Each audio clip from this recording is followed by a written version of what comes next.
Welcome to the Camino Cafe. I'm Lee Brennan, and I am thrilled to have you here with us today. We have Dennis and Laurie Brooke with me, and I got to meet them actually when I moved to Seattle, became a member of the local American Pilgrim group, and asked around if we wanted to start a book club, and we did. And then Dennis reached out and said, "Hey, I'll help you out." And he's been like the tech whiz and is making our group look so good. So I'm so appreciative of that.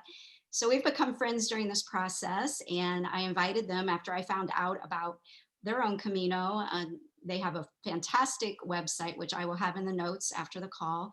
And Dennis has also written a book, The Last Apostle, which we want to make sure that I'll have a link for that as well, so you can check that out. But I'm way ahead of myself. And first, we're going to just get to know them for a few minutes, and then we'll talk about their Camino and learn a little bit more about all the things that they're doing, which I think you'll find super interesting. So we'll start off with Dennis. And Dennis, could you tell us a little bit about your background prior to making the decision to go on Camino? So, what were you doing? What was life like before you went?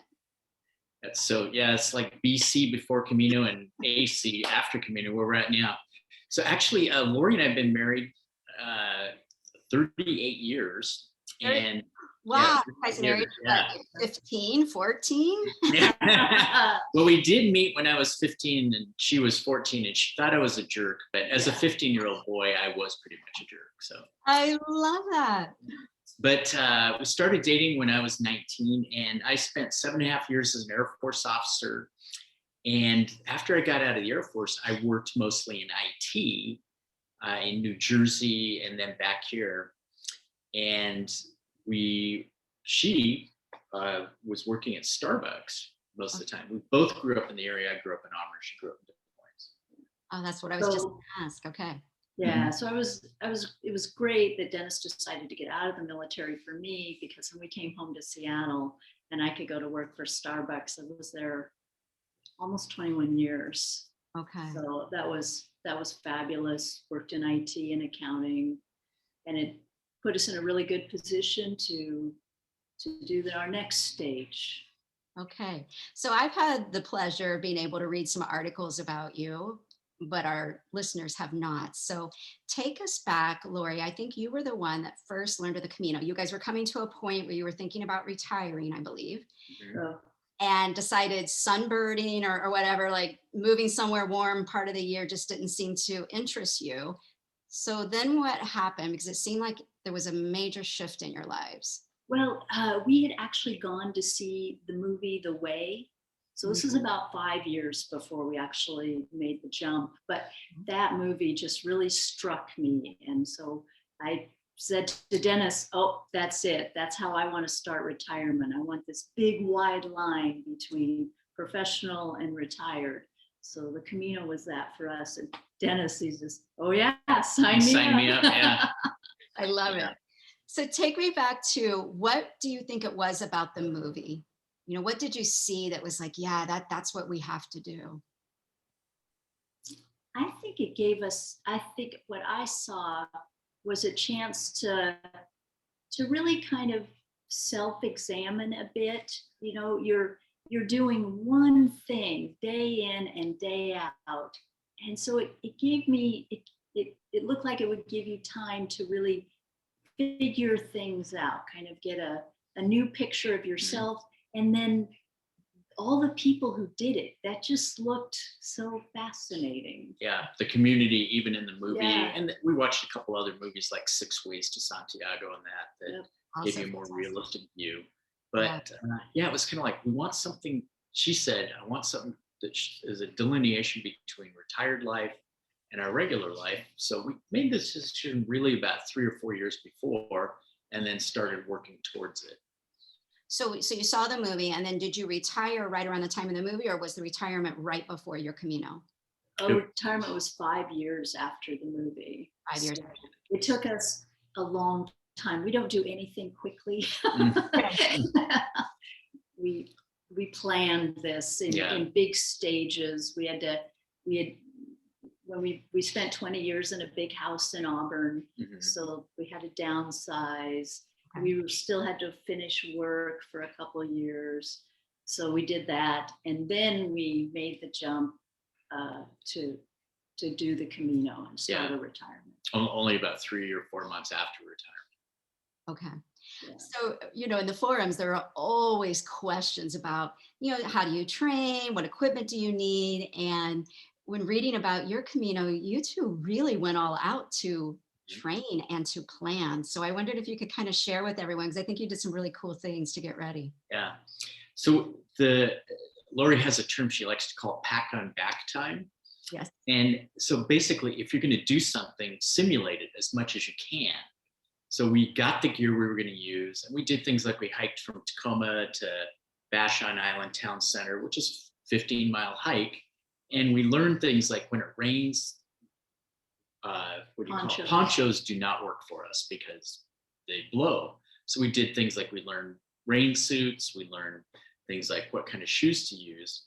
And probably the most amusing one was we flew down to Sonoma Valley, California with all our Camino gear.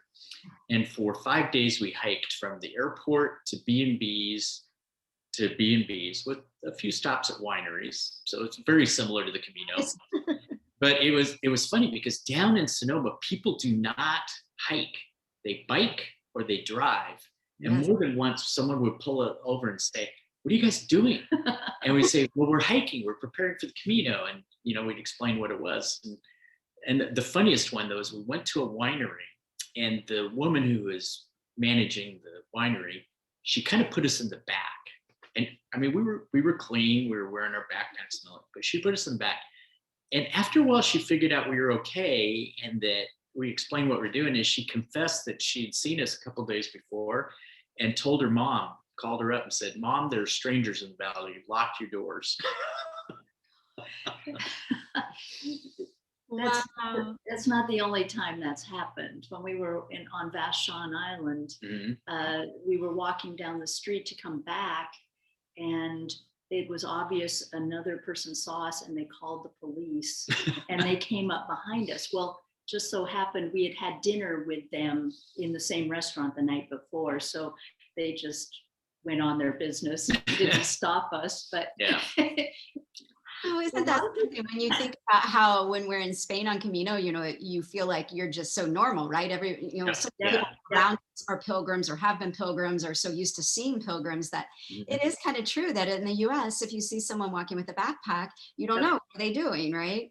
Yeah. So I've noticed recently in a lot of the forums, since we don't know when we're all traveling next, that there have been a lot of mentions of, are there similar things we could do in the US? And a lot of people keep saying, yeah, but it's too difficult to go from Airbnb or town to town in the US. But it sounds like you guys figured out a way to do that in Sonoma. So I just wondered, could you share a little bit about how did that work? Like how much distance, like what was the maximum distance that you had to go a day to make that work in that area? Yeah, so in Sonoma, we basically flew into the airport, stayed at a hotel there, near there the first night, and then we worked, I think it was kind of a clockwise route around the valley. What would you say, maybe 15 miles a day at the most? Or? I don't even know that it was that much. I'd say it was between 9 and 15. Right. It wasn't bad. It wasn't horrible. And there was always, you could always make it so there was a town that you could get lunch. Okay. So we found either towns or we found places with B&B, or several times we stayed in Healdsburg, which is the main town, and basically just worked out routes that were similar to a day's of Camino walking. That's so smart. I think that should be a blog post for you, Dennis, is to a mini Camino while we're all kind of in this lockdown, maybe a mini Camino in Sonoma if we can't, get to Spain anytime soon, because I think there are a lot of people out there wondering how to make that same kind of thing work here in the US. And now that you've kind of broken the ground on the backpackers are normal people. Yeah. Maybe people won't treat them that way. Well, and we even did one where we hiked from Tacoma, Stadium District in Tacoma, down to the ferry dock near Point Defiance, took the ferry over, and then walked to Vashon Town Center, stayed overnight in B&Bs or Airbnbs there, and then hiked back. And that's a 15-mile walk. So we did that twice to prepare, and it worked out great. Yeah. I tell you what, Corey and I might want to find out some more information about how you did that, because we are really wanting to go out to Vashon to see Phil, who's in Phil's Camino. Oh, yeah. yeah. Great. And so we're Yeah. wanting to go out and walk with him. And so that would be a fantastic little Yeah. communal weekend. So yeah. Okay. There's ways to make it work. And I think the key thing is because we did so much prep work, when we got there, Laurie had gone through like 4 or 5 different styles of shoes to find the right one.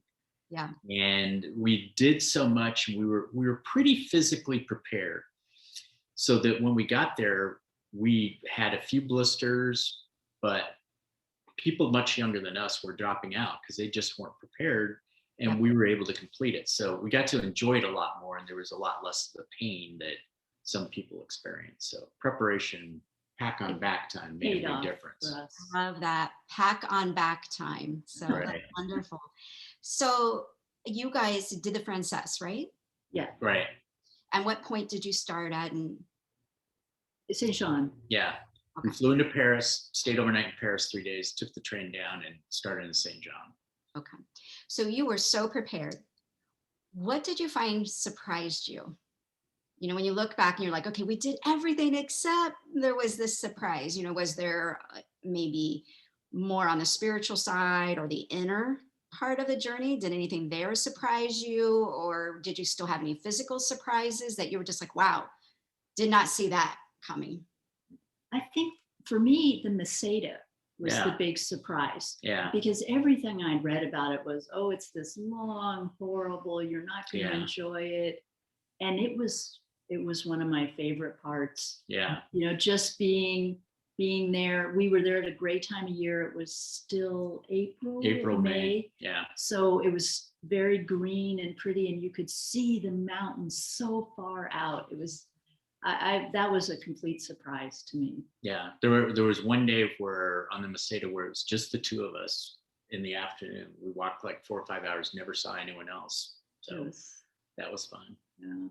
I wanted to ask you, you said you had been married at the point that you went on Camino, you've been married 30 some years? Yeah. Yeah. Okay. So how did that go for you guys? There's that stereotypical men don't like to ask for directions, things like that. And I know there are the arrows, but That's all the questions you got. So we got that question so often. I'd go into the ladies, the bathroom, and some lady would come in and go, "You're walking with your husband? How do you do that? What's that like?" It was for us, because we hike so much together. Mhm. We pretty much we can do the same pace. So I can't go as long, Yeah. but I can go as faster than Dennis can. So that worked out really well for us. Beth had a different experience in that she was so different in pace. We're very similar. Right. Yeah. She can keep up a good pace. She just runs out of gas. Yeah. Sooner. So and I carry more weight, so it's kind of Slowing handicap down. me. Yeah. did he put a little extra in his backpack? Is that what Absolutely. He carries the iPad. So Right. Excellent. Yeah. I mean, we do tend to walk together. I mean, we enjoy being together.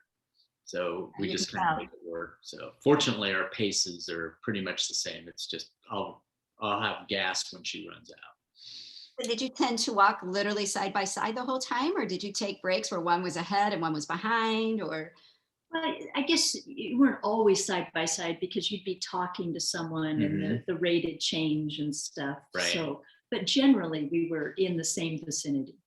Right. We did not hold hands because we were had using sticks. we were using trekking poles. Highly recommend trekking poles. yes, Yeah. to the trekking poles, right? Yeah. Yes. Right. And then we would be like walking with different people and talking to them, getting to know them, and we might switch off. So Yeah. met a lot of people. So you two seem so super positive. I feel like you just have a really great energy about both of you. I wonder, when you were out on the Camino, when you look back, can you think of a time where you just felt like, or one of you or both of you felt like, wow, I don't know if I'm going to be able to finish this. I don't know if I can go on. Just like at that point where you would say was the low point of each of your Caminos. And if so, what helped you get through it? So for me, the low was day 2. Yeah. Day 2. So I got a cold, and we had stayed in Seattle. Paris. And I wasn't kicking it. So we went to St. Jean and we ended up staying an extra day because I just couldn't seem to get rid of this cold. So we went ahead and started a day late. We got to, what was the short one? We weren't able to do the Pyrenees. So we went to, It's not Valcarlos. is it? Is It it is Valcarlos? Valcarlos. It's Valcarlos. Yeah. That's the, Yeah, anyways. we didn't make it all the way to Roncesvalles. We Okay. did the low route. So we get to Valcarlos.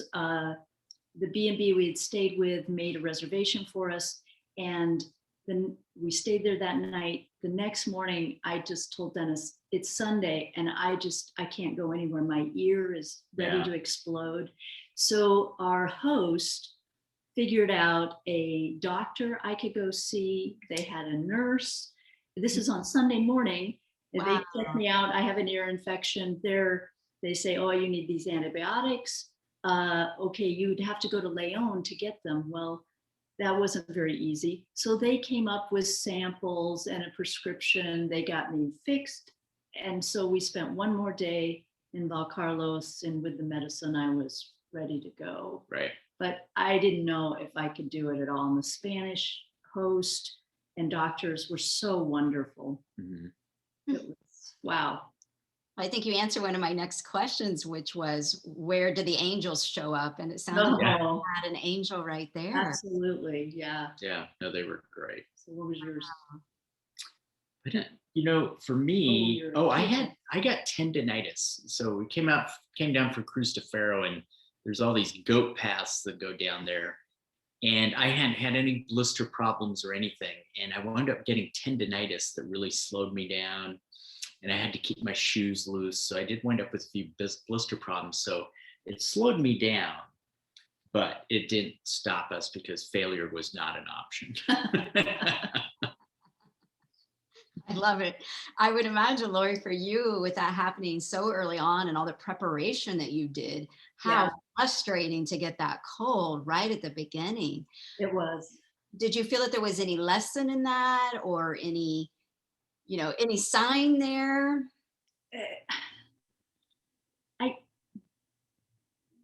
I mean, I guess one of the lessons was, preparation is great, but life's going to happen. Mm-hmm. And, all you can do is go with it. And, right. And I just thank the Lord that, there were people there that could help us. Yeah. Ask for help, and they were great. Yeah. I think she saw someone within half an hour on a Sunday morning, the doctor. Yeah. Incredible. Yeah. So let's bring it up a notch. What was your high point? When you look back and you're like, that was just the day, the moment. So Cruz de Ferro, we had prepped for that. My parents had passed away, and and in fact, my stepmother also. So there was a lot of stuff I wanted to lay there. And so that was a really big day for us. And it was really tough. We took a very long day getting up there, and then coming down, it was a very long trip. Yeah. So that would be it for me, Cruz de Ferro. Did you carry stones or anything? Yes. Yeah. I had stones for each person I wanted to really remember. Wow. That must have been a really big moment showing up there. Yeah, it was great. For me, I don't know if I could say any particular moment. It's just a lot of it was like getting together with people and hanging out and seeing people you hadn't seen for a while. Party in the street. Oh, yes. So we were in a little tiny town after Burgos. In fact, I think it was the day after Burgos. There's two little Caminos in there, or two little albergues there. One of them is actually owned by Martin Sheen's in-laws. Oh, and wow. This is like a dirt street. There's a little store. And what happened is we met up with a bunch of people that we had met before, and there's no place to sit. So we sat on the curb, like 8 to 12 people lined up on the curb, passing wine and cheese and crackers and olives. And we just had a little curb party. And the farmers are driving by and they're looking down at us. sure we're not the craziest pilgrims we've seen before, but yeah, most of the people we knew we had met before, and then some people we met there and just had a little curb party. That was the kind of It was stuff the I loved. epitome of the Camino. That's just what I was gonna say, a classic Camino moment, right? So simple, but all about that connection and the community of the fellow pilgrims, right? That's what it's all about. I know people are going to want to know, do you know the name of that albergue that's owned by Martin Sheen's in-laws? Don't remember. There's only 2 in town, and Yeah. I think it's the first one. It was the day out of Burgos, I'm pretty sure, but I will get you the name so you can add the show notes. Because I know, I mean, obviously, so many of us have been influenced by The Way and Martin Sheen. And so I think anytime that there's a little tidbit or trivia about Martin Sheen connection, I think we all want to kind of know it. So, wow, what a great moment there. That must have been so fun. Have you kept in contact with any of the people that you walked with? Oh yeah, quite a few people. Like there's a couple from Kentucky, a little bit older than us. We walked with them for a while. And then we stayed with them in Kentucky when we did a US road trip a couple years later. There were a couple girls from Puerto Rico that we walked with, and one that we walked with for quite a while. And we were living in Valencia, Spain last year for 6 weeks, and she was living in Barcelona. So she came down to Valencia one day and we saw her. Wow. And some of the people we just keep up with on Facebook, hopefully we're going to do the Channel Islands in April or May, and we'll see one of our other Camino friends who was at the curd party. So I love it. I love it. Yeah. So now I'm not sure about this part of your story. So I know that you guys made this decision to go on Camino, to have that delineation from working life to now this great retirement. So at what point did you decide that you were going to sell everything basically and kind of travel for a while? I mean, that's my impression, is that was your plan until COVID hit. Yeah. So take us back to when you made that decision, and then what happened from the Camino. Yeah. So it kind of organically came about. So we had planned on the Camino, and then it evolved into, well, we're going to be in Europe. We should take advantage of it. So then we started looking, well, Airbnb is our friend. So where can we spend a month at a time? So Ireland, the Isle of Wight, and that just kind of evolved into now, well, let's do this as a 3 to 5 year adventure. And then we'll see how it goes. So for 4 years, we had no house. In fact, we joked that we're homeless, and really we're just houseless. But we had no permanent base. We would stay with my parents sometimes when we were home. But I mean, when we either lived out of backpacks or suitcases, or most of the time we lived in Airbnbs. Like Laurie says, sometimes we stay in a place for an entire month, like the outskirts of Dublin or the Isle of Wight. And sometimes it might be a few weeks, but yeah, Airbnb has really been our friend on this adventure. So 4 total years you were houseless before COVID hit? Until January of 2020, we had from February of 16 to January of 2020, we didn't have any permanent. We had a storage unit. That was it. Wow. But at that point, what had we just done? Yeah. So we had done the St. Francis. Right. We'd done Camino, the Way of St. Francis in Italy, and we'd done Hadrian's Wall and lived in Spain for about 8 weeks. And we were planning to go to Australia for our winter. And Laurie said, I'm kind of tired of living out of a suitcase and backpack. And so we decided to take an apartment here in the Stadium District in Tacoma. Okay. And that was in February. And thank God we did. It was January. Thank God we did that, because then COVID hit. So otherwise we would have been in Australia struggling to get back. So the 4-month lease has turned into a year-plus lease, but we will be back out on the road again. Well, there's my question. So obviously none of us know the future as to what's going to happen, but if you are able to, or when we are all able to travel again, do you want to go back to that lifestyle of being houseless and living by backpack, or is there a halfway point? Like what's your dream now? Because you guys really, you lived the dream that I'm hoping for. So now that you've done it, So we have we're in the market for a condo. Okay. If we could find a reasonable condo in this area that meets our requirements, price, location, and walkability, we'd seriously consider buying it and then traveling in 3-month increments. Right. So, but we still have things we want to do. Like eventually we'd like to go live in Valencia, Spain for an entire year. Oh. We've gone through the whole process of figuring out how to get visas and that, but some of those things just have to be on hold until it works. But like you said, if we find a small condo, we're done with the house lifestyle, then we could travel for 3 months at a time, maybe, or maybe even a little bit longer. Wow. But I still want to do, I mentioned to Beth, the Camino where you start at Le Pew in France, and then do the Del Norte coming into Santiago. That just sounds amazing. Yeah, I don't know why, but in the past couple of weeks, so many people have been mentioning Del Norte to me, and I keep looking at it and it just looks gorgeous. Yeah. Well, I tell you guys, there are so many more things I want to ask you, but I know we're getting to the end of our time for today, but I would love to have you come back and talk about this Sonoma Camino. Oh yeah. I could get Dennis to write a blog on that. It does seem like a good We should do that. Yeah, you're right. And then also, I really think that probably a lot of listeners would like to hear about, what did it take to go to this houseless way of life? Because I think a lot of people do have that dream. And I think even this next step that you're talking about is probably really my dream. It's a lot of us have college age kids, or our kids are becoming adults. We want to be around with grandchildren or whatever. Right. That kind of idea of being in the States for a few months and elsewhere for a few months and back and forth sounds really delightful to me. So I would love to learn more about that. And I want to make sure before we close, one, I'll give you each a chance to mention anything that you want to talk about that we haven't discussed, but I wanted to make sure that we talked about Dennis's book, The Last Apostle, which I think I have not read it, but it sounds fascinating. It sounds right down my alley as far as books that I like.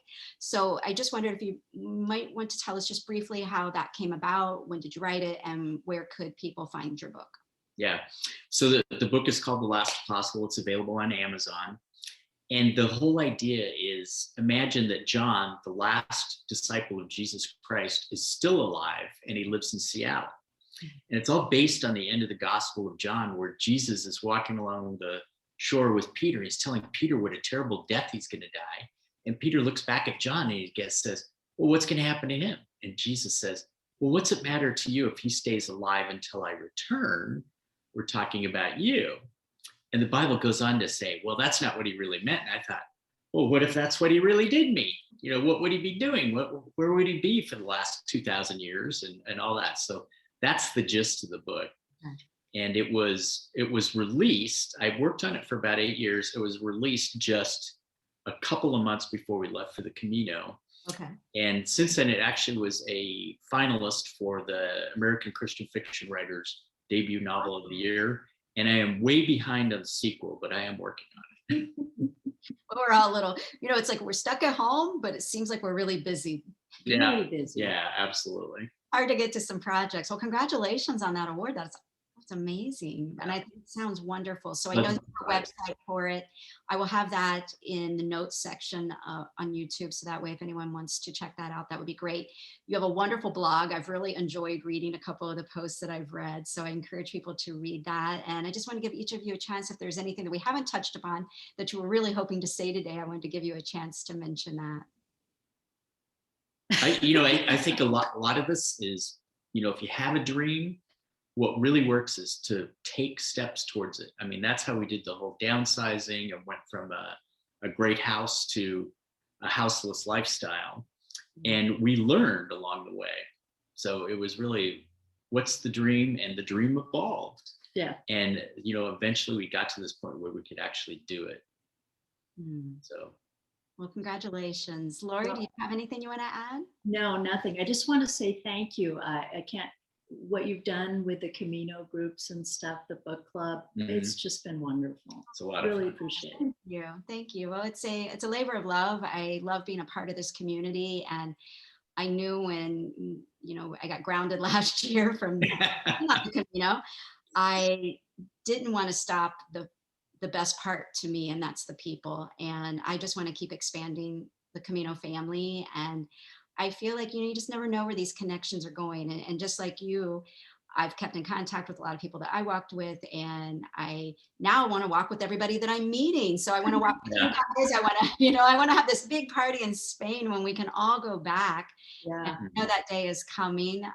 We just don't know when, but when it does, I really hope that we're all there together. And I hope that you guys can come back sometime and talk to us some more. I love hearing more about your journey, and you two just seem so amazing, great couple and great individuals. So thank you for being here today. All right. Thanks All for right, having thank us. you. All right. We'll see you later.